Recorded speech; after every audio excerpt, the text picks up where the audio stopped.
तो देखो जो इवेपोरेशन हमारा प्रोसेस होता है, इवेपोरेशन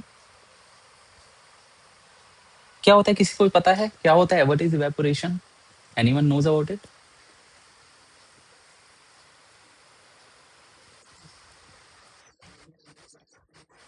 हम्म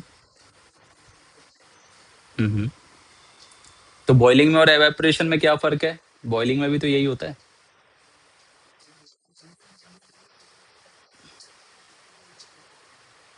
ठीक है, वेरी गुड। हम्म। हाँ हाँ।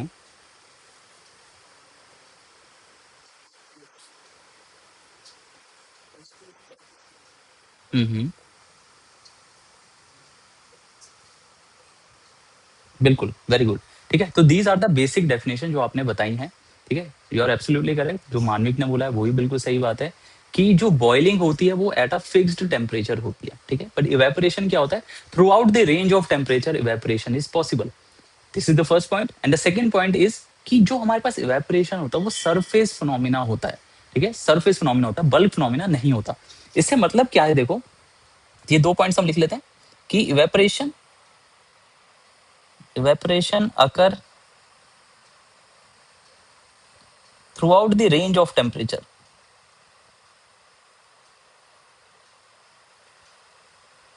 range of temperature. Second is evaporation जो होता है that is our surface phenomena,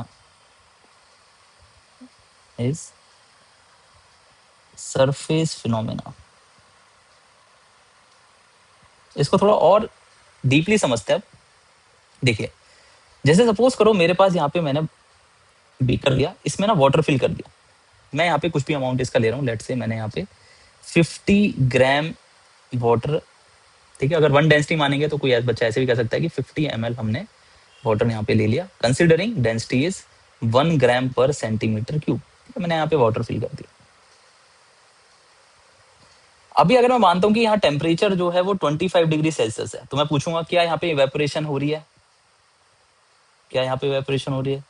तो इसका आंसर है yes, evaporation occurring at all the range of temperature. ठीक है, अगर मैं पूछता हूँ क्या यहाँ पे बॉइलिंग हो रही है, क्या यहाँ पे बॉइलिंग हो रही है, तो आंसर इज स्ट्रिक्टली नो, क्योंकि वाटर जो बॉयल होता है वो होता है एट 100 डिग्री सेल्सियस। करेक्ट है, लेकिन अभी तो टेम्परेचर 25 डिग्री है, तो बॉयल तो नहीं हो रहा होगा, लेकिन इवेपोरेशन जरूर हो रहा होगा। अब देखो इवेपोरेशन का जो रेट है, ठीक है, इवेपोरेशन का रेट है, ये डायरेक्टली डिपेंड करता है कि टेम्परेचर क्या है। देखो इवेपोरेशन क्या होता है, इवेपोरेशन होता है हमारा जब हमारे पास जो मॉलिक्यूल्स हैं वो कन्वर्ट होते हैं लिक्विड टू गैशियस फेज में at any range of temperature. ठीक है, ये मैंने लिखा है, इवेपोरेशन जो होता है क्या होता है, कन्वर्जन ऑफ।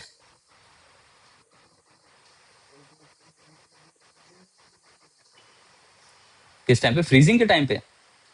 नेगेटिव में तो फ्रीज हो चुका होगा, है ना? लिक्विड में तो होना ही चाहिए ना, लिक्विड में होगा तो इवेपोरेशन होगा, लिक्विड में होगा तो इवेपोरेशन होगा।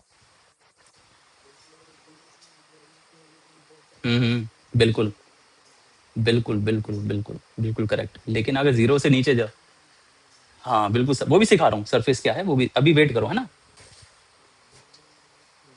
बिल्कुल, boiling is a bulk from.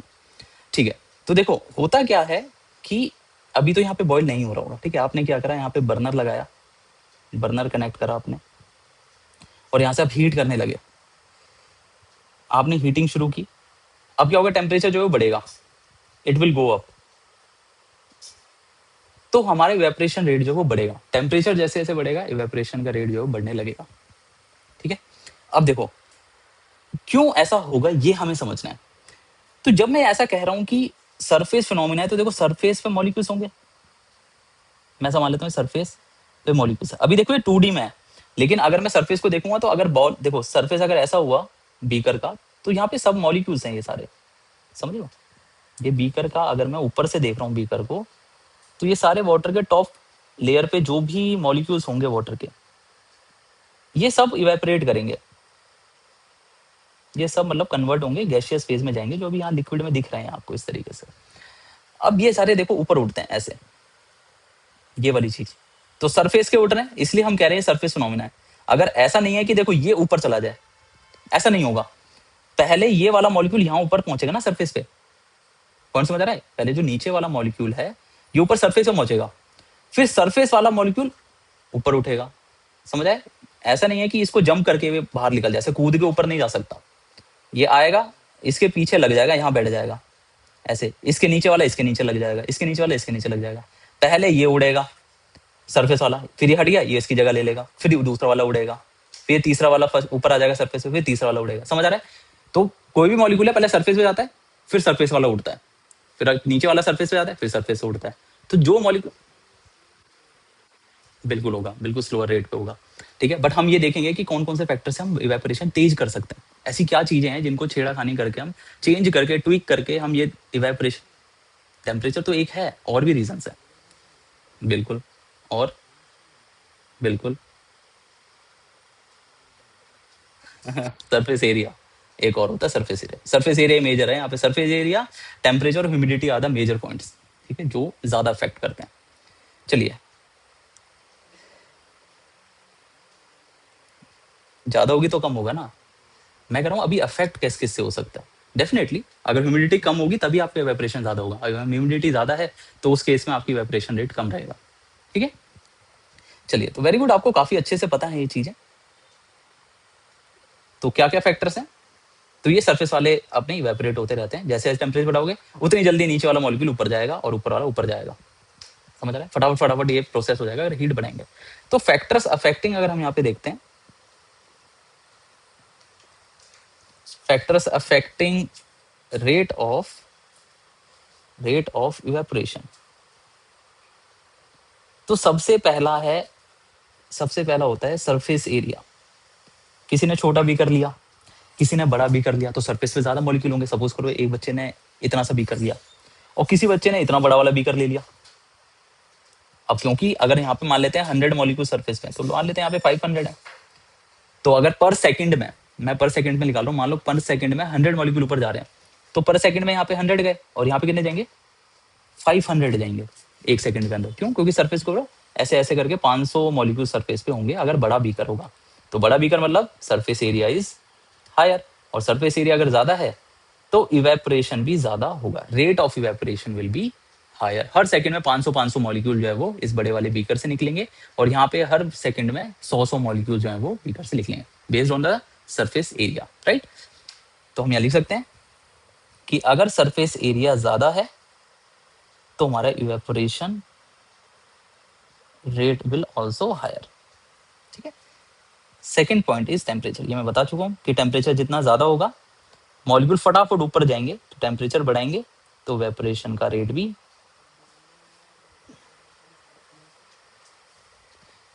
सिर्फ एक ही टेम्परेचर पे होता है, बॉइलिंग टेम्प पॉइंट पे। ठीक है, थर्ड, तुम मेरी क्लास ले रहे हो क्या? ह्यूमिडिटी अगर कम होगी तो उस केस में इवेपोरेशन ज्यादा होता है। इस पॉइंट को समझो, evaporation rate will be higher. क्योंकि देखो ड्राई एयर होगी, अल्टीमेटली इवेपोरेशन का फंडा क्या है कि ये जो ऊपर सरफेस है इसमें एयर है। अब एयर में जितना वाटर मॉलिक्यूल्स होंगे उतना मैं बोलूंगा कि मॉइस्चर है ना। जितना अब मैं कह रहा हूँ नमी बढ़ाते जा रहा हूँ मैं हवा में, तो नमी बढ़ाने का मतलब क्या है कि भाई जो हवा है उसके अंदर वाटर मॉलिक्यूल्स प्रेजेंट है उसमें। अगर जितना ज्यादा वाटर मॉलिक्यूल्स प्रेजेंट होंगे, सैचुरेट हो रखी होगी एयर, उतनी ज्यादा ह्यूमिडिटी होगी, है ना। तो इट मीन्स कि अगर मैं इवेपोरेशन का रेट बढ़ाऊंगा तो ये चीज पे डिपेंड करेगा कि एयर में कितने वाटर मॉलिक्यूल्स ऑलरेडी प्रेजेंट हैं। तो अगर मैं ऐसा कह रहा हूँ कि देखो ह्यूमिडिटी बहुत कम है, इसका मतलब तो ड्राई एयर चल रही है, हवा खाली है, उसके अंदर कोई पानी नहीं है, एकदम ड्राई एयर है, तो ज्यादा मॉलिक्यूल्स जो है वो ऊपर जाएंगे। ठीक है, इवेपोरेशन होता रहेगा होता रहेगा होता रहेगा होता रहेगा होता रहेगा जब तक सैचुरेट नहीं करेगा। अब देखो इतना बड़ा एटमॉस्फेयर है तो इवेपोरेशन होता ही रहता है, लेकिन अगर हम इसे बहुत ही कंट्रोल्ड इन्वायरमेंट में करेंगे, कंट्रोल मतलब कि आपने सपोज करो बीकर बंद कर दिया, ऐसा तो हो सकता है कि आपने बीकर बंद कर दिया, अब आपके पास जो अबव सरफेस होगा वो लिमिटेड हो चुका है। ठीक है, सपोज करो आपने ऊपर की लीड क्लोज कर दी, बीकर पे ऐसे लीड क्लोज कर दी, तो अब ये जो है यहाँ पे हवा जो होगी ये बहुत जल्दी सैचुरेट करेगी, इसमें पानी जो है वो बहुत जल्दी सैचुरेट करेगा, और जैसे ही यहाँ पे सैचुरेट हो जाता है तो यहाँ पे हमारे पास क्या होता है, इक्विलिब्रियम स्टैब्लिश हो जाता है। एक वर्ड आता है इक्विलिब्रियम, यहाँ पे स्टैब्लिश हो जाता है। इक्विलिब्रियम क्या कहता है कि एक टाइम तक ही यहाँ पर हमारे पास इवेपोरेशन होगा, उसके बाद कंडेंसेशन शुरू हो जाएगा। ऊपर जाने का प्रोसेस यानी कि ऊपर जाने का रेट लिक्विड टू गैस का और गैस से लिक्विड का बराबर हो जाता है एक टाइम पे आके। इक्विलिब्रियम कहने का मतलब ये देखो कि स्टार्टिंग में हमारे पास सिर्फ लिक्विड होगा, ठीक है, यहाँ पे आपका लिक्विड है, आपने लिक्विड फिल करा, मैंने बोला यहाँ पे मैंने वैक्यूम क्रिएट कर दिया, ठीक है, वैक्यूम क्रिएट कर दिया। अब यहाँ पे ऊपर वाटर मॉलिक्यूल बिल्कुल भी नहीं है। अब आपने क्या करा, उस पर्टिकुलर टेम्परेचर पे काइनेटिक एनर्जी की वजह से क्या होगा, वेपरेट करेंगे, क्योंकि काइनेटिक एनर्जी क्या थी, 3/2 kT, 3/2 kBT। ये वाला फॉर्मूला मैंने लास्ट क्लास में कराया था। वैक्यूम करने के बाद क्या होगा, आपने जैसे मॉइस्चर था उसको रिलीज करवा दिया, मतलब मॉइस्चर हटा दिया आपने गैस से, ठीक है। अब मॉइस्चर यहाँ पे कुछ भी वाटर मॉलिक्यूल नहीं है हवा में, ठीक है। अब जैसे ही वाटर मॉलिक्यूल हट गए तो आप क्या कर रहे हैं, उस पर्टिकुलर टेम्परेचर, जो भी टेम्परेचर होगा, जो भी यहाँ पे टेम्परेचर होगा उसके रिस्पेक्ट में कुछ भी काइनेटिक एनर्जी होगी, कुछ ना कुछ तो होगी। There will be some temperature, मैं बोलता हूँ जैसे मान लो 25 डिग्री सेल्सियस है, तो उसके अकॉर्डिंग कुछ ना कुछ काइनेटिक एनर्जी आएगी मॉलिक्यूल्स की। उस काइनेटिक एनर्जी के बेसिस पे 12mv² हो रखा होगा, यानी कि कुछ मॉलिक्यूल्स ऊपर जाएंगे वेलोसिटी लेके, टॉप वाले सरफेस वाले। तो यहाँ पर क्या होगा कि अब देखो वाटर मॉलिक्यूल्स बढ़ने लगेंगे इवेपोरेशन की वजह से। अरे तो इवेपोरेशन तो होगा, टेम्परेचर के रिस्पेक्ट में इवेपोरेशन होता है, टेम्परेचर के रिस्पेक्ट। वैक्यूम बंद कर दिया ना, चल थोड़ी रहा है। अरे वैक्यूम मैंने इसलिए किया था ताकि हवा से नमी हट जाए। ना ना ना ऑन नहीं है। वेपोरेशन जो है मैंने इसलिए वैक्यूम लगाया है ताकि मॉइस्चर हट जाए स्टार्टिंग में, समझ आया पॉइंट, मॉइस्चर हट जाए। तो स्टार्टिंग में कोई मॉइस्चर नहीं था, आप अब धीरे धीरे उस टेम्परेचर पे आपका इवेपोरेशन स्टार्ट हुआ, इवेपोरेशन होते जा रहा है, आपके वाटर मॉलिक्यूल्स यहाँ पे बढ़ते जा रहे हैं। तो एक टाइम आएगा जब यहाँ पे सैचुरेशन हो जाएगा, यानी कि और ज्यादा वाटर मॉलिक्यूल्स एयर के अंदर अब नहीं आ सकते, ठीक है। क्योंकि देखो आ कहाँ रहे हैं, ये आपके गैसियस मॉलिक्यूल्स हैं, इनके बीच में ही तो वाटर वेपर आ रहा है, H2O H2O H2O। तो इसकी भी तो एक कंडीशन है, अगर मैं यहाँ वॉल्यूम फिक्स कर देता हूँ, अगर मैंने यहाँ पे वॉल्यूम फिक्स कर दिया तो अब तो लिमिटेड जगह ही है ना वाटर मॉलिक्यूल्स को आने के लिए, कितना ही आ जाएगा। अरे इतना प्रेशर थोड़ी आता है इतना प्रेशर थोड़ी होता है। प्रेशर अगर स्ट्राइक करेगा भी, उस प्रेशर को आप मेजर करेंगे तो it will not go much beyond 0.3 पार, इतना लगा लो मैक्सिमम, ठीक है। अभी इस पर्टिकुलर 25 डिग्री सेल्सियस पे, हाँ अगर तुम टेम्परेचर अगर तुम बहुत बढ़ाओगे तो ये प्रेशर बढ़ेगा। कौन समझ रहा है, क्योंकि फिर क्या होगा, रेट आपका बहुत ज्यादा बढ़ जाएगा, ऊपर ऊपर जाने वाला, कंडेंस होने वाला इतना जल्दी नहीं बढ़ेगा। तो जो ऊपर वाला मॉलिक्यूल का बढ़ेगा रेट, उसकी वजह से अब ज्यादा मॉलिक्यूल यहाँ पे स्ट्राइक करेंगे। यू नो प्रेशर क्यों बढ़ता है, प्रेशर ऑन द वॉल क्यों बढ़ता है,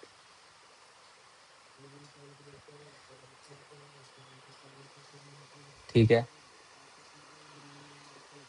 ठीक है, उससे क्या हुआ।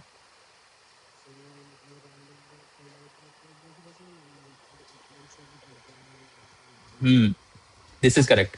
जो सेकंड पॉइंट बोला कि जो यहाँ पे वॉल ऑफ द कंटेनर है, वॉल ऑफ द कंटेनर, उस पे जो स्ट्राइकिंग हो रही है, उस पे मतलब कह रहा हूँ कि जो मॉलिक्यूल्स या पार्टिकल्स कोलाइड कर रहे हैं, वो फोर्स अपॉन एरिया, कुछ ना कुछ फोर्स से हिट कर रहे होंगे, ma², जो वेलोसिटी आप काइनेटिक एनर्जी निकाल रहे हैं वन मोशन की, उसके रिस्पेक्ट में कुछ ना कुछ क्या होगा, v/t एक्सलेशन होगा आपका, dv/dt। और इस एक्सलेशन के बेसिस पे क्या होगा, f/m में जो करोगे तो आपकी फोर्स आ जाएगी, उसको आप एरिया से डिवाइड करोगे, आपका प्रेशर आ जाएगा with respect to the wall of container. कौन समझ आया, एक्सेलरेशन निकालना ये नहीं सीखा, फिजिक्स में नहीं सिखाया।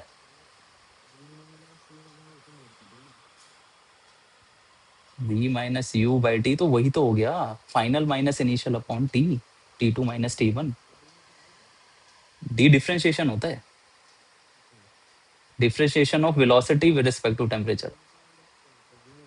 चलो आप डेल्टा यू कर रहे हो, वो इंस्टेंटेनियस होता है, जो आप delta U by delta T करते हो ना इस तरीके से, delta V by delta T, ये इंस्टेंटेनियस होता है, this is your instantaneous. But अगर आप डेरिवेटिव फॉर्म में लिखना चाह रहे हैं, it will be DV by D T. अगर आपने नहीं सीखा है तो ये फिजिक्स में सिखाया जाएगा आपको, ठीक है। बट अभी के लिए आप ऐसा मान लो कि डी बाई डी टी। अब ठीक है, v minus U by T two minus T one कर दिया आपने, ठीक है। चलिए, तो यहाँ से जो आपकी वेलोसिटी का आपने डिफरेंशिएशन निकाला या डीवी बाई डी टी करा, वहां से एक्सलेशन आ गया, उसको आपने मास से मल्टीप्लाई करा तो आपकी फोर्स आ गई। फोर्स को आपने एरिया से डिवाइड करा, आपका प्रेशर आ गया। और ये प्रेशर जो है ये क्या बता रहा है कि जिस रेट से आपका, अब देखो कोलिजन फ्रीक्वेंसी भी यहाँ पे एक टर्म होती है कि कितने जल्दी जल्दी हर सेकंड में आपके पार्टिकल्स कोलाइड कर रहे हैं एक सेकंड के अंदर। मतलब कि अगर मैं एक सेकंड के अंदर 500 पार्टिकल कोलाइड कर रहे हैं और दूसरी जगह एक सेकंड के अंदर 10,000 मॉलिक्यूल्स कोलाइड कर रहे हैं, तो प्रेशर कहाँ ज्यादा आएगा? जहां पे 10,000 मॉलिक्यूल्स कोलाइड कर रहे होंगे। This is your collision frequency, कि एक सेकंड के अंदर कितने ज्यादा पार्टिकल्स हिट कर रहे हैं कंटेनर की वॉल ऑफ द कंटेनर को, ठीक है। जितने ज्यादा वॉल ऑफ द कंटेनर को हिट करेंगे पार्टिकल्स एक सेकंड में, उतना ज्यादा प्रेशर डेवलप होगा। लेकिन अगेन ये चीज देखो इस चीज पे भी डिपेंड करती है कि आपने कितना वाटर लिया है, क्योंकि सरफेस भी तो मैटर कर रहा है ना। अब मेरे पास मान लो कि सरफेस पे इतना छोटा सरफेस है कि सरफेस पे है ही 50 मॉलिक्यूल, तो आप टेम्परेचर कितना ही बढ़ा लोगे, बॉइलिंग पे तो आप जाओगे तो बॉइलिंग तो फिक्स हो जाएगा, फिर टेम्परेचर आपका उससे ऊपर आप जा नहीं पाओगे, बॉइलिंग शुरू हो जाएगी, इवेपोरेशन रेट फिक्स हो जाएगा, ठीक है। उसके बियॉन्ड आप बढ़ा नहीं पाओगे। फिर दूसरी चीज ये है कि सरफेस एरिया भी लिमिटेड है। अब ये थोड़ी है कि आप 10,000 स्क्वायर फीट का बाउल लेके जा रहे हो, आप उस पर इवेपोरेशन करवाने लग रहे हो, फिर उसको अगर करवाओगे इवेपोरेशन तो फिर उसको क्लोज नहीं कर पाओगे, इतना बड़ा कंटेनर भी कहाँ है। तो वो प्रेशर इतना डेवलप हो पाए ये तब होता है कि अगर आप जो कंटेनर ले रहे हो उसकी वॉल ही बहुत वीक है, समझ आ रहा है। जैसे आप मान लो कांच वगैरह ले रहे हो, अब कांच उतना प्रेशर नहीं झेल पाएगा, ठीक है। अगर पूरा हल्का कांच है, मोटा है तो झेल लेगा, अगर हल्का है तो नहीं झेल पाएगा। वरना वो ये कोशिश करेगा कि जहाँ पे आपकी लिड है वहां से वो लीक कर दे उस गैस को, ठीक है, क्योंकि वहाँ ओपनिंग जो होगी वहां पे क्रिएट कर देगा, क्योंकि वहां पे लेस चांसेस है कि वो होल्ड कर पाए उस प्रेशर को। तो क्या होता है, जैसे लिड उठ जाती है, देखा होगा आपने कि सपोज करो आपने खाना बनाया, खाने के ऊपर आपने लिड लगाई, तो जैसे ही प्रेशर डेवलप होता है, ठीक है, बॉइलिंग पे, तो प्रेशर डेवलप होने की वजह से क्या होता है, लिड ऊपर उठ जाती है और जो भी गैस ट्रैप्ड होती है वो बाहर निकल जाती है उस ओपनिंग से जो वहां से उठा होगा, है ना। तो इतना प्रेशर डेवलप हो जाए, आप जानबूझ के आप बंद कर रहे हैं, आप जा रहे हैं कि मैं तो फोड़ूंगा इसे, तो फिर तो फोड़ सकते हो अगर कांच वगैरह या कोई हल्का मटेरियल आपने यूज किया हुआ। लेकिन आप कोई हैवी मटेरियल अगर यूज कर रहे हैं तो फिर आप उसमें बर्स्ट नहीं कर पाएंगे। हम्म।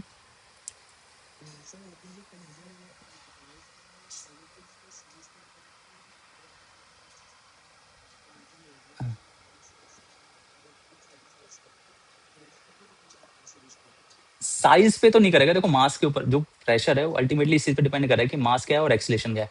एक्सलेशन तो देखो जो आ रहा है वो आपका के काइनेटिक एनर्जी की वजह से आ रहा है, हाफ एम वी स्क्वायर से, ठीक है। और ये भी किसके बराबर होता है, 3/2 के टी के बराबर होता है। तो जितना आप टेम्परेचर बढ़ाएंगे उतनी वेलोसिटी बढ़ेगी, उतनी काइनेटिक एनर्जी बढ़ेगी, उतना ज्यादा आपका ये कह सकते हो एक्सलेशन आएगा। अब मास जो है, मास तो मॉलिक्यूल के ऊपर डिपेंड करता है। अब मास ऐसा नहीं है कि बहुत ज्यादा, कितना क्या ही मॉलिक्यूल ले आओगे आप। ये भी ध्यान रखना है कि आप अगर बहुत हैवी मॉलिक्यूल करेंगे तो उसकी वो वेपर में जाना भी तो चाहिए। अगर हैवी मॉलिक्यूल है, कोई पार्टिकल है जो ऊपर ही नहीं जाता, पॉइंट समझ रहे हैं आप। अगर आपके पास कोई ऐसा मॉलिक्यूल है जो नीचे ही सेटल रहता है, जैसे नमक है, अब नमक तो उड़ता ही नहीं ना, पॉइंट समझ आया। अगर इतना भारी मॉलिक्यूल ले लोगे ऊपर ही नहीं जा रहा तो वो वेपर में कैसे जाएगा। तो हर सॉल्वेंट होना चाहिए। सॉल्वेंट के लिए कंडीशन क्या होती है, ठीक है, कौन से मॉलिक्यूल ऊपर जाते हैं ये मैं बता रहा हूँ। अगर ये एक मॉलिक्यूल है, ये दूसरा मॉलिक्यूल है, तो इनके बीच में जो फोर्स है, इनके बीच में अट्रैक्शन फोर्स होती है ना दो मॉलिक्यूल के बीच में, ये फोर्स हीट पे ब्रेक हो जानी चाहिए। ये फोर्स जो है टेम्परेचर के बढ़ाने पे ये टूट जानी चाहिए। अगर ये टूट जाएगी, अब देखो टेम्परेचर ऐसा नहीं है कि वेपराइज नहीं होते, मैं ये नहीं कहना चाह रहा कि सॉल्ट को आप वेपराइज नहीं कर सकते, लेकिन टेम्परेचर बहुत ज्यादा चाहिए होगा, हजारों में चाहिए होगा। इतना टेम्परेचर आप कहाँ से लाओगे और करोगे भी क्या उड़ा के उसको।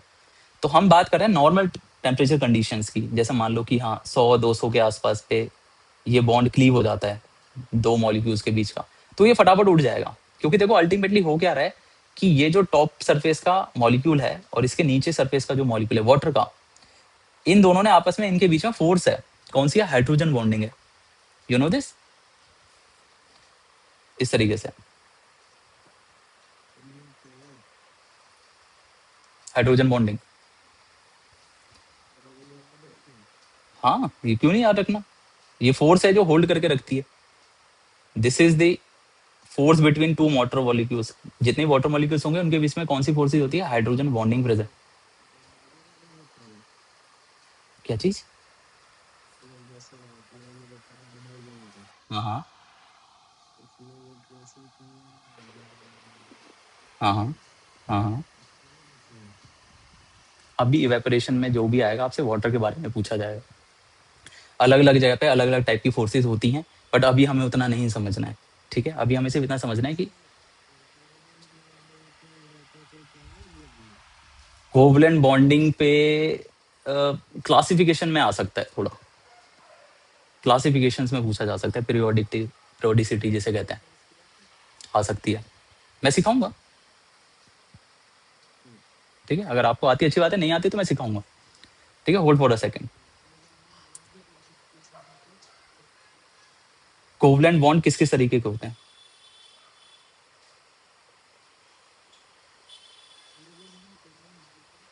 नहीं करा है, वही तो मैं समझा रहा हूँ। देखो चीजें बहुत हैं सीखने को। आप अब एक बात बताओ, आपने 11th में, अभी 11th पढ़ी हुई है, पूरी पूरी 12th पढ़ी हुई है, पूरा जेई मेंस का सिलेबस है, पूरा पूरा एडवांस का सिलेबस है। मैं सारी चीजें अभी कैसे करवा सकता हूँ? आप जो क्वेश्चंस कर रहे हैं वो या तो 11th का है, 12th का है, या वो जेई मेन का या एडवांस का है, उस टाइप के क्वेश्चंस हैं वो जो अभी आप पूछ रहे हैं। लेकिन वो अभी यहाँ सारा नहीं करवाया जाएगा, इसलिए जितना इंपॉर्टेंट है वही चीज पे मैं फोकस कर रहा हूँ जो आपसे पूछा जा सकता है अभी। Otherwise we have enough time, 11 12 JEE Mains ये सब में हमने पढ़ना ही है, यही सभी तो पढ़ना है वहाँ पे, कुछ अलग थोड़ी पढ़ना है। ठीक है, तो अभी टाइम ना वेस्ट करते हुए हम इस चीज को बस समझते हैं कि जो ये फोर्सेज है बेसिकली, जो आप टेम्परेचर बढ़ाते हैं ना यहाँ पे, तो बेसिकली ये हाइड्रोजन बॉन्डिंग को आप ब्रेक करते हैं। जैसे ये बॉन्ड का बॉन्ड टूट जाता है, ये ऊपर वाला मॉलिक्यूल ऊपर उड़ जाता है। This happens at the evaporation. समझ आया? बॉइलिंग पे तो होगा ही होगा, इवेपोरेशन पे भी हो रहा है ये, तभी तो ये मॉलिक्यूल ऊपर जा रहा है। जब आप ये बॉन्ड तोड़ पा रहे हो, और ये बॉन्ड टूट क्यों रहा है? क्योंकि आप टेम्परेचर बढ़ा रहे हो। उस टेम्परेचर के रिस्पेक्ट में एनर्जी, वो एनर्जी कौन ले रहा है? वो एनर्जी ये वाला बॉन्ड एब्जॉर्ब करता है। जैसे ही बॉन्ड एब्जॉर्ब करता है, ये वाइब्रेट करता है, ये बॉन्ड वाइब्रेट करता है और ब्रेक कर जाता है। This bond vibrates and break, और जैसे ही ये ब्रेक होगा तो ये मॉलिक्यूल अलग चले जाएगा और यही वाला ऊपर उड़ जाता है। ऐसे मान लो सरफेस का मॉलिक्यूल होता है, अगर ये वाला सरफेस वाला मॉलिक्यूल है, तो जैसे ही आपने बॉन्ड तोड़ा, ये वाला ऊपर उड़ जाएगा, ये वाला ऊपर उड़ जाएगा ऐसे। This happened at the evaporation. ठीक है, समझ आए? तो इतना काफी है इवेपोरेशन में। Is it clear?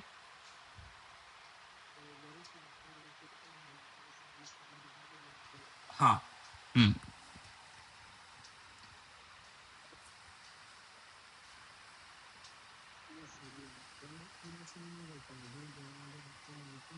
ऐप पे भी है और उस पे यूट्यूब पे भी है। ठीक है, तो सरफेस एरिया हो गया, टेम्परेचर हो गया, ह्यूमिडिटी हो गया, और एक लास्ट जो बताया था इंसान ने, स्पीड विंड की कैसी है। क्योंकि देखो अल्टीमेटली क्या है, नई हवा आ गई, अगर सैचुरेटेड वाली हवा जो थी वो चले गई आगे, तो अपने लिए तो फायदा ही है ना। जैसे मैं एग्जांपल देता हूँ, मान लो यहाँ पे वेपरेशन हुआ, वेपरेशन से क्या हुआ कि यहाँ पे सैचुरेट हो गई। अब अगर हवा चल रही होगी तो ये सारे मॉलिक्यूल्स तो आगे भाग जाएंगे, फिर से नई हवा आ जाएगी ऊपर जिसमें कोई वाटर मॉलिक्यूल नहीं होगा, फिर वेपरेशन होगा, फिर हवा चलेगी, फिर आगे पहुंच जाएंगे, फिर नई हवा आ जाएगी ऊपर। समझ आ रहा है? विंड स्पीड का फायदा क्या है कि सैचुरेट होने ही नहीं देगा, हवा सैचुरेट हो ही नहीं पाएगी। जितने में ऊपर मॉलिक्यूल जाएंगे वो आगे चले जाती है हवा, फिर नई हवा आ जाती है, ड्राई एयर, फिर वो आगे चले जाते हैं सैचुरेट होके। तो ऐसे कर करके वेपरेशन होता रहता है। अगर विंड स्पीड चलते जा रही है तो जितनी तेज होगी उतना ज्यादा वेपरेशन होगा।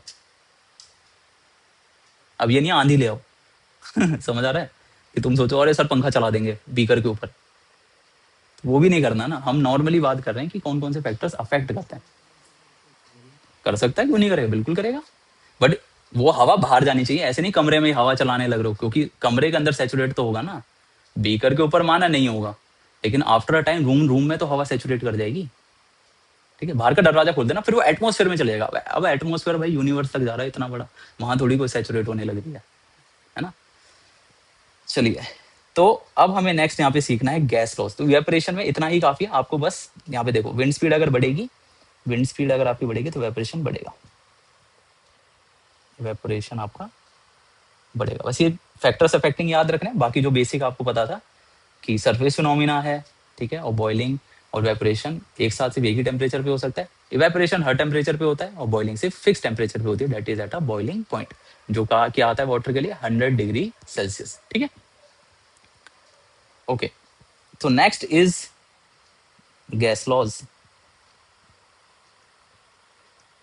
गैस लॉस, अब हम यहाँ पे ये देखना चाह रहे हैं कि जो गैस होती है वो कैसे बिहेव करती है जब हम यहाँ पर कुछ वेरिएबल्स को चेंज करते हैं। वो वेरिएबल्स कौन कौन से हैं पहले ये समझ लेते हैं। तो वेरिएबल्स हमारे पास होते हैं प्रेशर, पूरा ही लिख लेते हैं, pressure, volume, temperature and number of moles, number of moles of gas. ठीक है, तो सबसे पहला गैस लॉ जो होता है वो होता है हमारे पास बॉयल्स लॉ। गैस लॉस करवा रहा हूं। एक बात बताइए, सुन ध्यान से सुनना, तुम जो सीख रहे हो सारा नया है या नहीं है? मैं तुम्हें 10th वाला तो नहीं पढ़ा रहा ना, तो जो भी आएगा वो नया आएगा, इतने समझ आया? तो जितना मैं सिखा रहा हूँ वो सीख लो, ठीक है? अगर तुम्हें 10th वाला ही पढ़ना है फिर तो बुक पढ़ लो ना अपनी। पॉइंट समझ आया? बट वो आएगा ही नहीं एग्जाम में। एग्जाम में वो आने वाला है जो 10th की बुक में कम है, जो एक्स्ट्रा है वो पूछा जाएगा आपसे। 10th वाला तो आधे बच्चे कर ही लेंगे ना, इतना तो काफी जगह करवा भी दिया गया होगा। तो जितनी आप चीजें पढ़ रहे हैं वो सारी नई है यहाँ पे। ठीक है, अब आप हर चीज पे क्वेश्चन करोगे, सर ये क्या है, अभी आगे मैं फेस डायग्राम कराऊंगा वो क्या है, वो सारी ही चीजें नई हैं आपके लिए। तो आपको जो भी मैं सिखा रहा हूँ वो सीख लो ना, कंप्लीट तो करने दो। मैंने 2 लाइन लिखी नहीं है, क्या है सर? बता मैं क्या बताऊं, मुझे बताओ क्या बताऊं।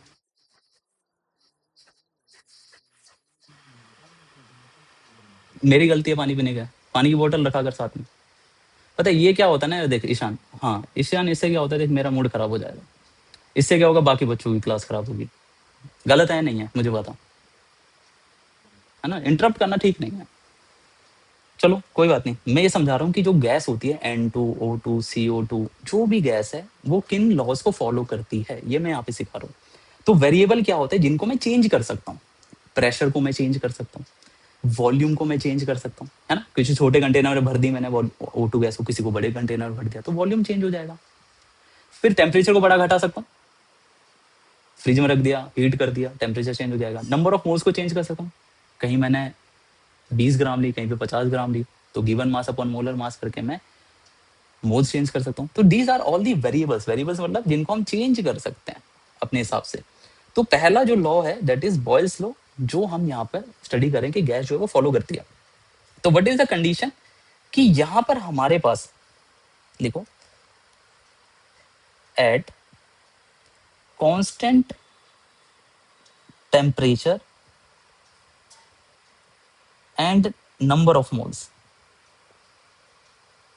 Temperature and number of moles, जो हमारे पास प्रेशर होता है वो इनवर्सली होता है वॉल्यूम के।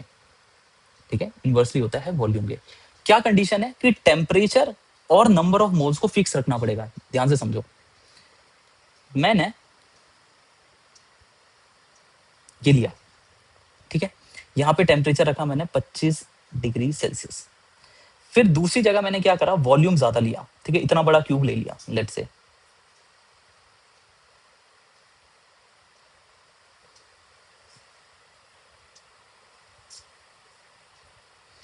मैंने इस वाले में भी 1 मोल गैस ली, 1 मोल O2 मान लो, तो कितने मॉलिक्यूल्स होंगे? आप बोलोगे सर एवोगैड्रो नंबर के बराबर, क्योंकि 1 मोल की वैल्यू होती है 6.022 इंटू 10⁻23 मॉलिक्यूल्स।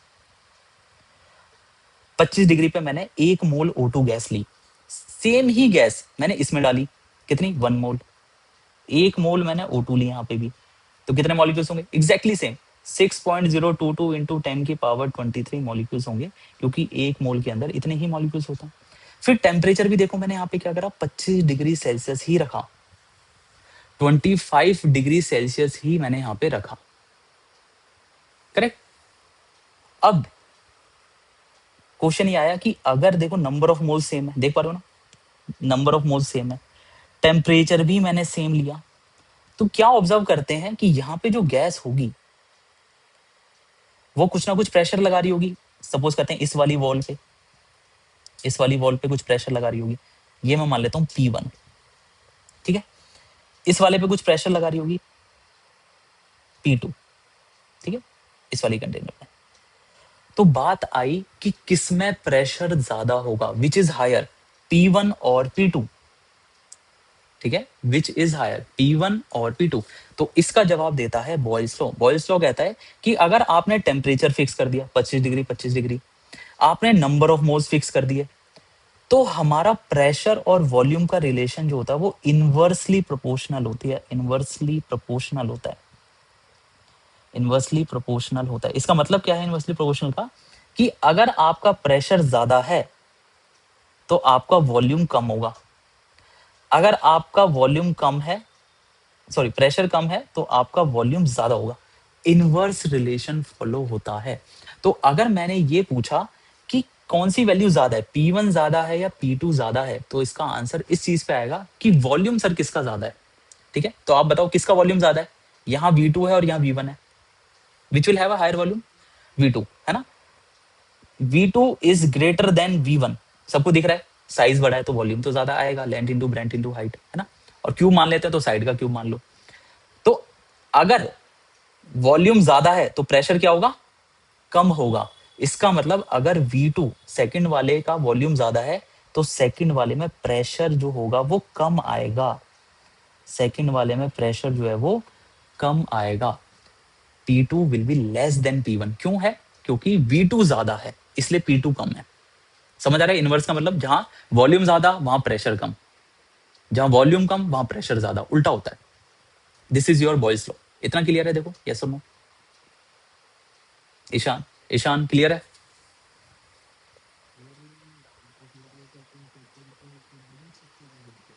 स्ट्रक्चर आइटम तो हो गया, कंप्लीट हो चुका है, ठीक है। चलिए नेक्स्ट देखो, next is your Charles law. Charles law, इस पे कंडीशन टेम्परेचर और नंबर ऑफ मोल्स, ठीक है, टेम्परेचर और नंबर ऑफ मोल्स, ये कंडीशन है।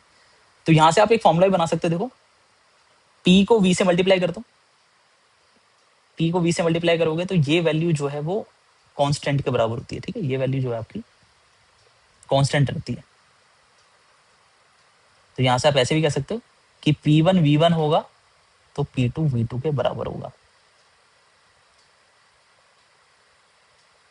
तो वो ऐसा बोलेगा कि नंबर ऑफ मोल्स फिक्स है और टेम्परेचर फिक्स है। जब ये दोनों फिक्स होंगे ना, तभी आप इस वाले रिलेशन को लगा सकते हो कि प्रेशर इनटू वॉल्यूम की जो प्रोडक्ट है वो कांस्टेंट रहता है, यानी P1 V1 is equal to P2 V2 होगा, ठीक है। चलिए नेक्स्ट देखो, नेक्स्ट क्या होता है, चार्ल्स लॉ होता है at constant, eight constant pressure and, पूरा ही लिख लेते हैं, pressure and number of moles, number of moles. अगर आपका प्रेशर कांस्टेंट है और आपके नंबर ऑफ मोल्स कांस्टेंट है, तो आपका जो वॉल्यूम है वो डायरेक्टली प्रोपोर्शनल होता है टेम्परेचर के। वॉल्यूम जो है वो आपका डायरेक्टली प्रोपोर्शनल होता है। तो देखो क्या चीज समझ आ रही है, ये जो चार वेरिएबल है ना, pressure volume temperature number of moles, इनमें से हम किसी दो को फिक्स रखते हैं, कांस्टेंट रखते हैं, और बचे हुए दो का रिलेशन निकाल रहे हैं। जैसे पहले वाले में हमने टेम्परेचर और नंबर ऑफ मोल्स को कांस्टेंट कर दिया, चार्ल्स लॉ के अंदर प्रेशर और नंबर ऑफ मोल्स को कांस्टेंट कर दिया, वॉल्यूम और टेम्परेचर का रिलेशन देख रहे हैं। तो क्या कहता है कि अगर टेम्परेचर ज्यादा होगा तो वॉल्यूम भी ज्यादा होगा, अगर हमारा टेम्परेचर ज्यादा है तो वॉल्यूम भी ज्यादा है, और अगर हमारे पास टेम्परेचर कम है तो वॉल्यूम भी कम है, ठीक है। जैसे सपोज करो आप, एक बलून है, आपने बलून लिया, अब प्रेशर जो है देखो आपने इसे एटमॉस्फेयर में रखा हुआ है, तो इस टाइम पे एटमॉस्फेयर प्रेशर होगा कितना होता है, 1 atm होता है। एटमॉस्फेरिक प्रेशर होता है 1 atm। एटीएम क्या है, प्रेशर की यूनिट, एटमॉस्फेरिक प्रेशर। तो 1 atm प्रेशर होगा। अभी देखो गर्मी का टाइम है, मैंने मान लिया कि लेट से 30 डिग्री सेल्सियस हमारे पास टेम्परेचर है, तो इस टेम्परेचर के अकॉर्डिंग कुछ ना कुछ वॉल्यूम आएगा V1, ठीक है, V1 आया। अब क्या हुआ, हम चले गए इसी बलून को लेके किसी ठंडी जगह पे, ठीक है, ठंडी जगह पे ले गए जहां टेम्परेचर है मान लो माइनस, चलो ये तो ज्यादा ही हो जाएगा, -7 डिग्री सेल्सियस, ठीक है। यहाँ पे वॉल्यूम जो है वो आपका है ये V2, और एटमॉस्फेरिक प्रेशर तो सेम रहेगा 1 एटमॉस्फेयर, क्योंकि एटमॉस्फेरिक प्रेशर चेंज नहीं हो सकता, it is a fixed value. ठीक है, एटमॉस्फेयर जो प्रेशर लगा रहा है वो टेम्परेचर पे डिपेंड नहीं करता, वो आपका ठंड में जाओगे तब भी 1 एटीएम है, गर्मी में जाओगे तब भी 1 एटीएम है, राजस्थान में जाओगे 1 भी वहाँ 1 एटमॉस्फेयर है, दिल्ली में जाओगे वहाँ एटमॉस्फेयर है। ठीक है, अफ्रीका जाओ वहाँ पे 1 एटमॉस्फेयर है, हर जगह 1 एटीएम वैल्यू है कुल मिला के ये। ठीक है, टेम्परेचर पे फर्क नहीं पड़ रहा, रीजन पे फर्क नहीं पड़ रहा। ओके, तो एटमॉस्फेरिक प्रेशर आपकी ये वैल्यू आई। अब मेरा क्वेश्चन ये है कि देखो प्रेशर यहाँ पे सेम है, यहाँ पे सेम है। ठीक है, यहां पर भी मैंने इसमें 1 मोल गैस रखी, 1 मोल एयर भरी है मैंने इसमें, और यहां पर भी 1 मोल एयर ही फिल किया इस बलून के अंदर। तो मेरा क्वेश्चन ये है कि वॉल्यूम बलून कहां पे ज्यादा फूला हुआ होगा, कहां ज्यादा एक्सपेंडेड होगा, गर्मी में ठंड में? गर्मी में। Very good. क्यों? क्यों? क्योंकि टेम्परेचर ज्यादा है तो वॉल्यूम ज्यादा है, इसीलिए गर्मी कहाँ है, 30 डिग्री सेल्सियस पे। तो हम कहेंगे, क्योंकि इसको T1 मान लेते हैं ना, T1, इसको T2, क्योंकि T1 is greater than T2, इसी वजह से V1 is greater than V2, क्योंकि टेम्परेचर और वॉल्यूम डायरेक्टली प्रोपोर्शनल है, टेम्परेचर बढ़ाओगे तो वॉल्यूम बढ़ जाता है, तो इसीलिए जहां पे टेम्परेचर ज्यादा वहां पे वॉल्यूम ऑक्यूपाइड बाय गैस भी ज्यादा। ध्यान रखना, this V is the volume occupied by gas, volume occupied by gas. ठीक है, so this is your Charles law. तो यहां से देखो, तो V is directly to T, इस T को नीचे ले आओगे तो क्या आएगा, V अपॉन T। ये जो रेशियो है ये कांस्टेंट रहती है चार्ल्स लॉ में, दिस रेशियो इज कांस्टेंट। तो हम क्या लिख सकते हैं, हम लिख सकते हैं V1 upon T1 is equal to V2 upon T2। ये वाला फॉर्मूला आप कब यूज करेंगे, एट कांस्टेंट प्रेशर यानी कि P and constant number of moles N, ये दोनों कांस्टेंट होने चाहिए।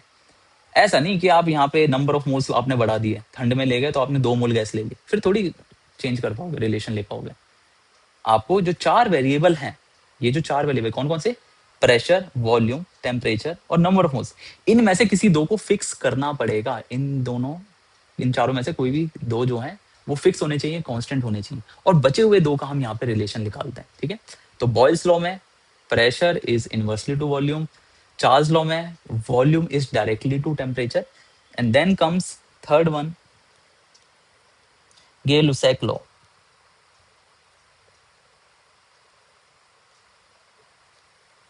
ठीक है, तो इसमें देखो क्या कंडीशन है, at constant volume and number of moles. ठीक है, तो क्या आता है यहाँ पे हमारे पास जो होता है प्रेशर, प्रेशर और टेम्परेचर बच गया ना, क्योंकि वॉल्यूम और नंबर ऑफ मोल्स तो कांस्टेंट है, तो प्रेशर और टेम्परेचर बच गया। तो pressure is directly to temperature. ठीक है, pressure is directly to temperature. तो इस केस में आपके पास जो P अपॉन टी है ना, इस T को नीचे ले आओगे तो P अपॉन टी जो है ये रेशियो कांस्टेंट रहती है, दिस रेशियो रिमेन कांस्टेंट। तो हम क्या लिख सकते हैं कि अगर स्टार्टिंग में P1 अपॉन T1 है तो ये बराबर होगा P2 अपॉन T2 के, क्योंकि ये रेशियो चेंज नहीं होती है, P अपॉन T की रेशियो हमेशा सेम रहती है। तो P1 upon T1 is equal to P2 upon T2। ठीक है, तो हम यहाँ पे कह सकते हैं कि कहीं पे वॉल्यूम फिक्स कर दिया मैंने, जैसे गैस है। ठीक है, अब गैस के अंदर क्या मैंने कंटेनर का वॉल्यूम फिक्स कर दिया, उसके अंदर प्रेशर को चेंज किया। ठीक है, प्रेशर को चेंज किया, तो प्रेशर को अगर मैं चेंज करूंगा, मोल्स सेम रहने दूंगा और वॉल्यूम भी सेम रहने दूंगा, तो जो प्रेशर है वो डायरेक्टली टू टेम्परेचर होगा। जितना ज्यादा टेम्परेचर लगाऊंगा उतना ज्यादा हम मेरे मॉलिक्यूल्स कोलाइड करेंगे surface of the wall container से, और हमारे पास प्रेशर भी ज्यादा देखने को मिलेगा। ठीक है, तो आपको डायरेक्टली ये रिलेशन याद रखने हैं कि गेल-लुसैक लॉ में क्या रिलेशन है, P1 upon T1 is equal to P2 upon T2। ठीक है, और pressure is direct to temperature, ये दो चीजें याद रखनी है आपको। ठीक है, एक ये और एक दूसरा ये, किस केस में क्या कांस्टेंट रहता है और क्या रिलेशंस आते हैं। क्लियर? एक और लॉ होता है हमारे पास, that is last Avogadro law, है ना, एवोगैड्रो कांस्टेंट से ही आया है एवोगैड्रो लॉ। क्या कंडीशन है, कंडीशन है हमारे पास at constant pressure and temperature तो क्या क्या बच गया, वॉल्यूम और नंबर ऑफ मोल्स। तो कहते हैं कि अगर आप प्रेशर को कांस्टेंट कर दोगे, टेम्परेचर को कांस्टेंट कर दोगे, तो जो वॉल्यूम होगा वो डायरेक्टली प्रोपोर्शनल होता है नंबर ऑफ मोल्स के, डायरेक्टली प्रोपोर्शनल होता है नंबर ऑफ मोल्स। यानी कि जितना ज्यादा आप नंबर ऑफ मोल्स लेंगे उतना ज्यादा आपके पास वॉल्यूम ऑक्यूपाई होगा। जैसे सपोज करो आपने प्रेशर कांस्टेंट कर दिया, ठीक है, प्रेशर कांस्टेंट कर दिया, कितना है 1 atm, ठीक है, बलून ही ले लो, ये बलून तो ऐसा नहीं होता, इस तरीके से बलून ले लो, ठीक है। मैंने टेम्परेचर रखा हुआ है 30 डिग्री सेल्सियस, 1 atm ही एटमॉस्फेरिक प्रेशर है, टेम्परेचर रखा हुआ है 30 डिग्री सेल्सियस। यहां पर मैंने 1 मोल गैस ली, यहां पर मैंने 1.5 मोल गैस ली, ठीक है, एयर मान लो, एयर मान लो। तो मेरा क्वेश्चन है which will have a higher volume, किसका वॉल्यूम ज्यादा होगा अगर मेरा प्रेशर और टेम्परेचर, वेरी गुड, है ना, क्योंकि volume is directly proportional to number of moles, यानी कि जहां पे जितने ज्यादा नंबर ऑफ मोल्स होंगे उतना ज्यादा वॉल्यूम ऑक्यूपाई होगा। तो अगर मैं मानता हूँ यहाँ पे V2 है, यहाँ पे V1 है, क्योंकि सेकंड वाले केस में जो राइट वाला केस है उसमें ज्यादा नंबर ऑफ मोल्स हैं, तो इसलिए वॉल्यूम भी ज्यादा होगा। इसको N2 मान लेते हैं, this value is N2, this is N1। तो हम कह सकते हैं कि N2 जो है नंबर ऑफ मोल्स वो ज्यादा है सेकंड वाले केस में, N2 वाले केस में, इसीलिए जो वॉल्यूम ऑक्यूपाई होगा सेकंड वाले का वो भी ज्यादा होगा, volume should be greater than. तो फिर हम रिलेशन नहीं बता पाएंगे मानविक। अगर आप किसी 3 चीजों को छेड़ोगे इसमें, ये जो 4 वेरिएबल है ना, अगर आप सिर्फ एक ही चीज को फिक्स करोगे फिर आप रिलेशन नहीं बता पाओगे, ठीक है, फिर आप रिलेशन नहीं बता पाओगे। तो ये लॉज वहां पर वैलिड नहीं होंगे। इन लॉज के लिए यही कंडीशन है कि कोई 2 वेरिएबल फिक्स होने चाहिए और बचे हुए 2 वेरिएबल का रिलेशन ये लॉज बताते हैं, ठीक है। तो यहां पर देखो क्या होता है, इन सबको, इन चारों लॉ को कंबाइन करके एक इक्वेशन बनाई जा सकती है जहां पे गैस जो है वो इन सारे लॉज को फॉलो करे। समझ आ रहा है? अभी तो क्या है, कोई गैस है इसको फॉलो कर रही है बॉयल्स लॉ को, कोई गैस है चार्ल्स लॉ को फॉलो कर रही है, कोई गैस है गेल-लुसेक लॉ को फॉलो कर रही है, कोई गैस है जो एवोगैड्रो लॉ को फॉलो कर रही है। अगर मैं क्या चाहता हूँ ये गैस हो जो चारों जो लॉज हैं उनको फॉलो करे, तो क्या इक्वेशन बनेगी? तो देखो इसकी इक्वेशन बनती है, ध्यान से सुना, pressure into volume is directly proportional to number of moles, pressure and volume is directly proportional to temperature। तो यहां से आपकी हमारे पास इक्वेशन आती है PV is directly to NT, और यहां से जब हम प्रोपोर्शनलिटी का साइन हटाते हैं तो we get a constant that is R, R. तो ये हमारे पास इक्वेशन आती है, और आपको देखो ये याद करो मत करो चलेगा, इसको छोड़ो, इसको याद रखना बस। ये जो इक्वेशन है ये होती है ideal gas equation, ideal gas equation PV is equal to nRT, ठीक है। यहाँ पे जो P है this is your pressure, V है हमारा volume occupied, volume occupied, N जो है नंबर ऑफ मोल्स है, T जो है हमारा टेम्परेचर है, और जो R होता है ये होता है गैस कांस्टेंट,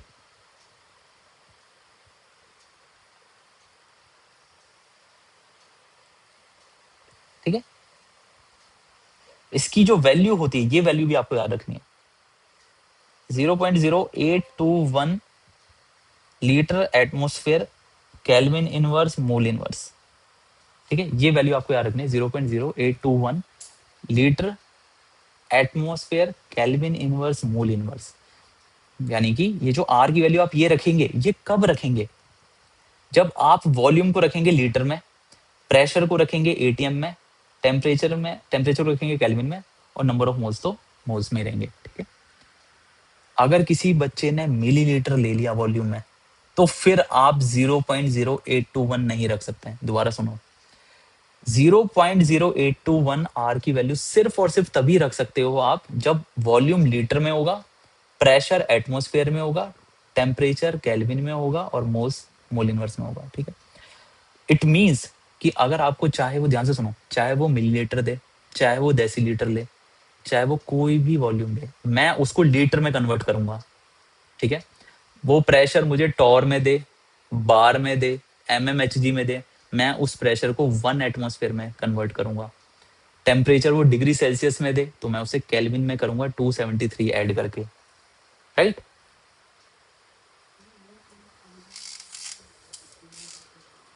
ये इन चारों लॉस को कंबाइन करके आया है। ठीक है, मैं डेरिवेशन कराऊंगा 11th में कराऊंगा। ठीक है, अभी अभी इनको रहने दो। ठीक है, कैसे आता है ये, इन जैसे इस लॉ को निकालोगे तो देखो यहाँ से क्या आ रहा है कि volume is directly to temperature. तो देखो यहाँ पे V is directly to temperature है ना। बॉयल्स लॉ में देखोगे तो बोलोगे P is inversely to temperature, यानी कि PV कांस्टेंट रहता है। तो देखो PV में एक साथ लिखा हुआ है, P जो है वो इनवर्सली टू वॉल्यूम है ना। फिर V जो है डायरेक्टली टू N है, देख लो V is directly to N है, P is directly to T है। तो ये सारी रिलेशन जो है ना, हमने जितने 4 रिलेशंस पढ़े हैं, बॉयल्स लॉ, चार्ल्स लॉ, गay-lussac लॉ, एवोगैड्रो लॉ, इन सबको जब कंबाइन कर दोगे तो ये रिलेशन बनता है आपका। आप इसको अप्लाई करके देख सकते हो। जैसे सपोज करो मेरे को इसे बॉयल्स लॉ पे लगाना है, ठीक है, मैं लगा लेता हूँ। चलो, PV is equal to nRT। हालांकि इसकी जरूरत नहीं इतना समझाने की, बट मैं फिर भी एक केस लेकर समझा देता हूँ। सपोज करो आप इस पे बॉयल्स लॉ लगाना चाहते हो, तो बॉयल्स लॉ की कंडीशन क्या है? बॉयल्स लॉ की कंडीशन है कि आपको T एंड N कांस्टेंट रखना पड़ेगा। रख दो। तो देखो R तो वैसे ही कांस्टेंट होता है, गैस कांस्टेंट है। आपने नंबर ऑफ मोल्स कांस्टेंट कर दिया, आपने टेम्परेचर भी कांस्टेंट कर दिया, तो यानी कि पूरी राइट साइड कांस्टेंट होगी ना। यस और नो मानविक? तो P भी कांस्टेंट हो गया, P इंटू V कांस्टेंट हो गया सारा। और देखो बॉयल्स लॉ में क्या था, यही तो था, P भी कांस्टेंट रहता है बॉयल्स लॉ में। करेक्ट। तो आप ऐसे सब्स्टिट्यूट करके किसी भी आइडियल गैस इक्वेशन को कन्वर्ट कर सकते हो in any of the law जो भी आप सीख रहे हैं। तो इस मीन्स कि हमने जो लॉ बनाया है आइडियल गैस इक्वेशन वाली हमारी इक्वेशन है, ये चारों लॉ से मिलके बनी हुई है। ठीक है, you just need to remember this equation. इतना कंफ्यूज मत होना कि ये कैसे आया क्या है। ये सब देखो आ भी जाएगा, समझ भी आ गया, तब भी आपको यही याद करनी है। तो अगर आ गया तो बहुत अच्छी बात है, और नहीं भी आया तब भी कोई दिक्कत नहीं है। ये मान लो कि ये जो इक्वेशन है ये इन चारों लॉज से मिलके ही आई है, क्योंकि आप इसमें कोई भी लॉ अप्लाई करना चाहेंगे वो अप्लाई हो जाता है। आपको जस्ट 2 वेरिएबल को कांस्टेंट करना है, और आप देखेंगे वो जो बचे हुए 2 वेरिएबल्स होंगे वो उसी लॉ को फॉलो कर रहे होंगे जिस लॉ के लिए आपने कंडीशन लगाई है, जैसे मैंने भी बॉयल्स लॉ में करवाया। करेक्ट, इस तरीके से। Is it clear everyone? हाँ पूछो।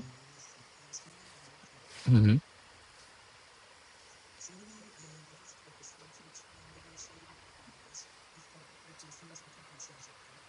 वो मैं बताता हूँ। देखो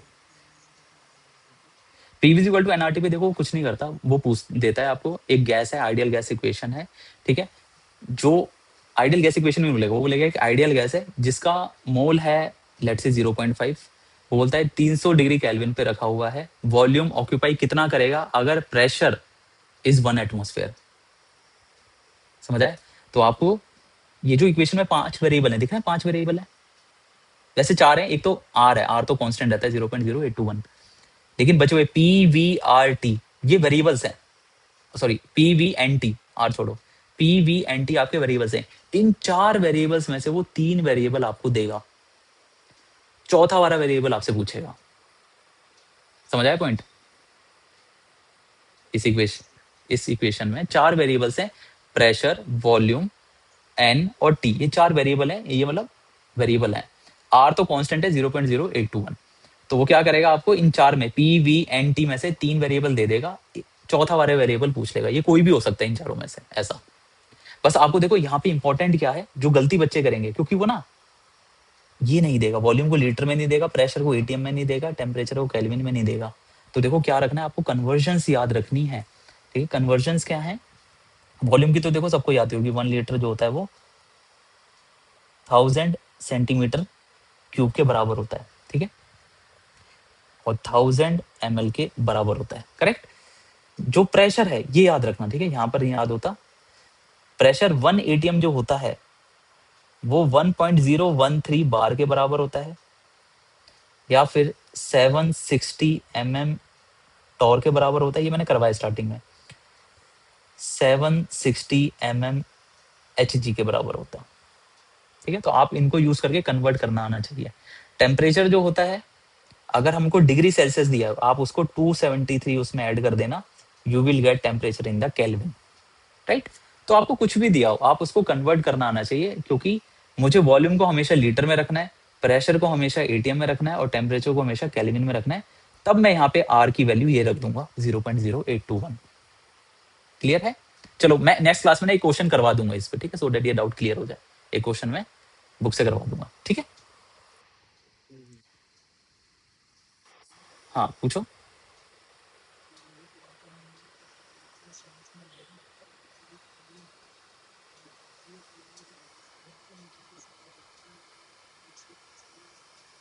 क्वांटम नंबर्स मैंने करवाया शायद ऑफलाइन वाली क्लास में। तो रिकॉर्डिंग है तो उसकी रिकॉर्डिंग देखो आयुष, ऐप पे नहीं आई है। चलो मैं एक बार करण सर से बात करता हूँ, अगर नहीं है फिर, क्योंकि पता है क्या क्लासेस ना बहुत कम है, अभी पढ़ा हुआ है सिलेबस में ना करना है जो, तो आई विल ट्राई। हाँ हाँ, अभी अभी ये मान के चलो हमने ऑलमोस्ट 50-60% तो कर लिया है, बट अभी बचा हुआ है 40% के आसपास। हम्म।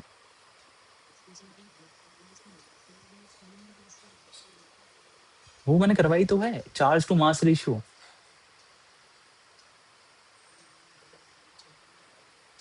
देखो, चार्ज टू मास रेशियो क्या है, कैथोड रे में जो चार्ज होता है वो इलेक्ट्रॉन की वजह से आता है। चार्ज की वैल्यू होती है माइनस का 1.6 इंटू 10⁻⁻19 कूलम, और जो मास ऑफ इलेक्ट्रॉन होता है वो होता है हमारा 9.1 इंटू 10⁻⁻31 kg। तो अगर आप चार्ज टू मास रेशियो निकालना चाहते हैं, ठीक है, यानी कि चार्ज टू मास Q/m, तो चार्ज क्या है इलेक्ट्रॉन, और मास क्या है, मास ऑफ इलेक्ट्रॉन। तो आपको क्या करना पड़ेगा, ये 1.6 इंटू 10⁻⁻19 कूलम, इसका मॉड लो क्योंकि पॉजिटिव वैल्यू रखनी है हमें, और 9.1 इंटू 10⁻31 kg। तो आपको चार्ज टू मास रेशियो मिल जाएगी यहाँ से कूलम पर केजी में। कहाँ पे?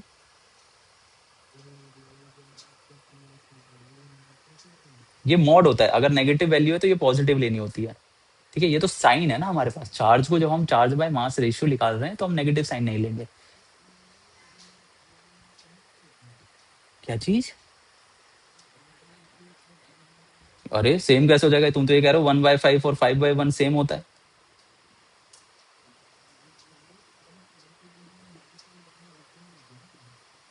कुछ भी निकाल सकते हो आप, जैसे आयुष ने पूछा है मुझसे कि चार्ज बाय मास रेशियो, तो मास बाय चार्ज भी निकाल सकते हो, कोई फर्क नहीं पड़ता। But those value will be different, मैं ये कहना चाह रहा हूँ। रेशियो अलग अलग आएगी, E/m की रेशियो वैल्यू अलग आएगी, M/E की रेशियो की वैल्यू अलग आएगी, सेम नहीं आएगी।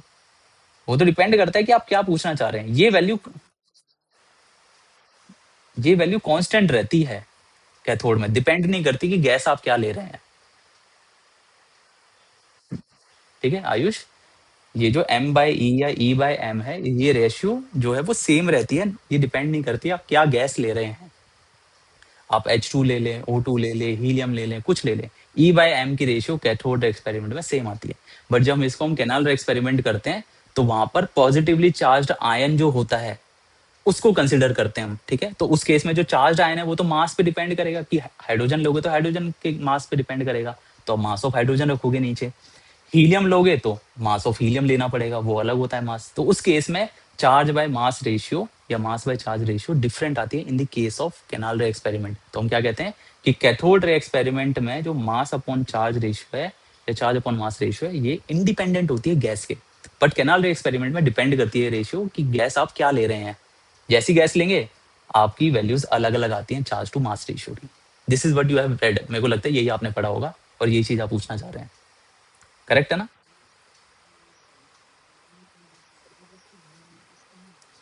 नहीं नहीं, इतना ही आएगा, इतना ही आएगा। देखो, हाँ हाँ, मैं एक चीज आपको समझाता हूँ। ये जो आपका टेस्ट है, इसमें बजाय ज्यादा डेप्थ में पढ़ने के ना, आप ज्यादा से ज्यादा टॉपिक्स कवर करो, क्योंकि इसमें ये श्योरिटी नहीं होती कि इस वाले से इतना डेप्थ में पूछा जाएगा। यहाँ पर ये चांसेस होता है कि थोड़ा थोड़ा थोड़ा थोड़ा ज्यादा टॉपिक्स में से आ सकता है। तो इसीलिए मैं यहाँ पर क्या कर रहा हूँ, आपको ज्यादा से ज्यादा कवर करवाने की कोशिश कर रहा हूँ, सो डैट वो मिस आउट ना हो चीजें। कहीं ऐसा ना हो कि एक चीज को हम ज्यादा ही डेप्थ में पढ़ दें और वहां से क्वेश्चन जो है ऊपर ऊपर से आया, ये हो सकता है वहां से दिया ही नहीं, तो फिर तो लॉस में गए ना हम। क्योंकि हर एक टॉपिक को डेप्थ में पढ़ा जा सकता है, हर एक टॉपिक को, लेकिन हम यहाँ पे ज्यादा टाइम लगा दें एक टॉपिक पे, ये एक अच्छा डिसीजन नहीं होगा। इसलिए बेटर ये है कि हम ठीक पढ़ें, ज्यादा डेप्थ में ना पढ़ें, एवरेज पढ़ें किसी भी टॉपिक को, और हम ज्यादा से ज्यादा टॉपिक्स पढ़ें, सो दैट हमारे मेजोरिटी ऑफ द क्वेश्चन जो है वो कवर हो पाए उस टेस्ट पेपर में जो आप देने वाले हैं। पॉइंट समझ आया? अब ये नहीं ना देखो स्ट्रक्चर ऑफ एटम है, मैं 1.5 महीने लगा दूं और पता लगा वहां से क्वेश्चन कम आए और मोल कंसेप्ट से ज्यादा आ गए, या फिर मैटर इन सराउंडिंग से ज्यादा आ गए, ऐसा हो सकता है। तो क्यों ना हम ज्यादा से ज्यादा टॉपिक्स पढ़ लें, और मोस्टली इसी जो मैं पढ़ा रहा हूँ इसी में से ही आएगा। ठीक है, आप इसको अच्छे से कर जाएंगे, जो मैं टेस्ट दे रहा हूँ वो आप अच्छे से कर लेंगे, काफी है वो, प्रैक्टिस के लिए काफी है। ठीक है, आपको पहले बेसिक्स तो अच्छे से समझ आना चाहिए ना, एडवांस करके करेंगे क्या हम इतना ज्यादा?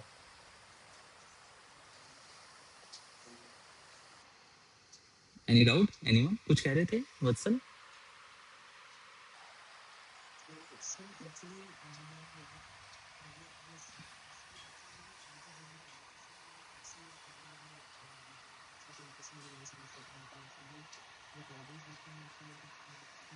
नोट्स होंगे ना, मैं बता रहा हूँ आपको, आज मैं अपलोड कर देता हूँ नोट्स। देखो, सबसे पहला काम तो वत्सल आपको ये करना है कि कैमग्रेड क्लासेस पे जाके ना आपको अकाउंट बना लेना है। ठीक है, पहला काम तो ये करो। उसके बाद जैसे आप लॉगिन कर लोगे ना, यहाँ पे मैं आपको दिखाता हूँ कहाँ मिलेंगे आपको। जैसे आप लॉगिन कर लेंगे, आप यहाँ पे राइट क्लिक करेंगे, टॉप राइट में स्टूडेंट डैशबोर्ड पे जाएंगे, तो यहाँ पे आपको मिलेगा डाउट्स एंड क्वेरीज वाला सेक्शन।